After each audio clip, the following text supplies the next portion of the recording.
नमस्कार दोस्तों, मैं पूनम गुप्ता, एक स्पेशल मदर और एक स्पेशल टीचर आज आपके सामने हाजिर हूँ अपने एक नए वीडियो के साथ। दोस्तों, आज हम बात करेंगे मेंटल एज या बायोलॉजिकल एज या क्रोनोलॉजिकल एज। दोस्तों, जो स्पेशल नीड्स के बच्चे होते हैं, उनके जो पेरेंट्स होते हैं, उन्हें ये नहीं मालूम होता है कि मेंटल एज क्या होती है और बायोलॉजिकल एज क्या होती है, उनमें क्या डिफरेंस होता है। तो आज मैं आपको बताऊंगी कि इनमें क्या डिफरेंस होता है। जो मेंटल एज होती है वो हमारे बौद्धिक स्तर पर यानी कि हमारे आईक्यू लेवल पे डिपेंड करती है। जो बायोलॉजिकल एज होती है वो हमारे जन्म तिथि के कैलेंडर से अभी तक की हमारी एज है वो होती है, यानी कि हम जितने साल के हैं वो हमारी बायोलॉजिकल एज होती है। जो मेंटल एज होती है दोस्तों, उसमें बच्चे के बौद्धिक परीक्षण के अनुसार पता लगाया जाता है कि उसकी कितनी एज है। जैसे कि अगर बच्चा 10 साल का है और उसका जो माइंड है वो 5 साल के बच्चे के बराबर काम कर रहा है, तो इसका मतलब है कि बच्चे की जो बायोलॉजिकल एज है वो 5 साल है और उसका माइंड उतना ही काम कर रहा है और उसके अंदर उसकी जो सोचने समझने की क्षमता है वो 5 साल के बच्चे के बराबर है। दोस्तों, मानसिक आयु यानी कि जो मेंटल एज होती है, इसका मतलब होता है बच्चे के सोचने समझने और उसके तर्क शक्ति में कितना उसका विकास हो रहा है, वो किसी भी चीज को कितनी जल्दी किसी भी चीज को हल कर लेता है, उसकी जो समस्याएं हैं उसका निदान कितनी जल्दी वो निकाल पाता है।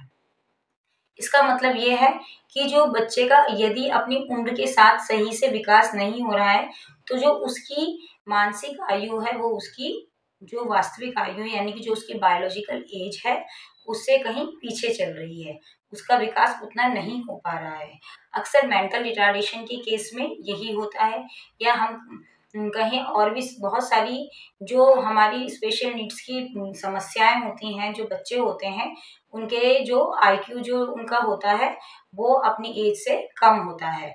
जैसे ऑटिज्म के जो बच्चे होते हैं उनका भी हम आईक्यू लेवल टेस्ट कराते हैं, क्योंकि कई बार देखा गया है कि इन बच्चों का भी जो आईक्यू होता है वो अपनी एज से काफ़ी कम रहा होता है। तो उसके आईक्यू को टेस्ट कराना बहुत ज़्यादा ज़रूरी होता है, ताकि हमें ये पता चल सके कि जो हमारा बच्चा है उसकी जो वास्तविक आयु है और जो उसकी मेंटल एज है, यानी कि जो उसकी बायोलॉजिकल एज है और जो उसकी मेंटल एज है, उनमें कितना डिफरेंस है।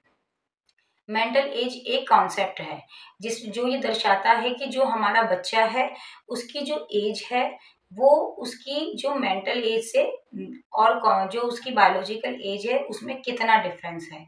यदि आपको पता लग रहा है कि आपके बच्चे में लगभग एक 5 से 7 साल का अंतर आ रहा है, तो हमें उसी पर काम करना है कि हमारा बच्चा कितना ग्रो कर रहा है अपनी एज के अनुसार। तो दोस्तों, ये कोई जो बौद्धिक विकास है इसका जो बायोलॉजिकल एज है इससे कोई लेना देना नहीं होता है। बायोलॉजिकल एज जो होती है वो उम्र से लेकर आप जितने ईयर के हैं वो होती है, और ये तो समय के साथ बढ़ती है, बच्चा उतना बढ़ता है। लेकिन जो हमारा माइंड है, कई बार ऐसा होता है जो ये बच्चे होते हैं इनका माइंड अपनी उम्र के हिसाब से कम काम करता है, यानी कि उनकी एज यदि 10 साल है या 15 साल है और उनका जो माइंड है वो 5 साल का है, वो 5 साल के जितना काम कर रहा है,